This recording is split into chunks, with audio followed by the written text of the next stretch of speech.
It may still be winter, but emergency response officials are getting ready for hurricane season. Today, a Florida group traveled to Metro Atlanta to teach volunteers about animal safety when disaster strikes. Atlanta News First reporter Mary-Kate Hamilton has the story.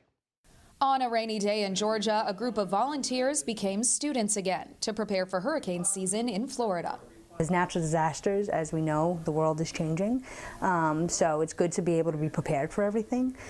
So the more people that are prepared, the more people that are willing to help others and animals in the community. The Florida State Animal Response Coalition trained Good News Animal Foundation today. It was all on how to strengthen animal preparedness before hurricane season comes and volunteers deploy.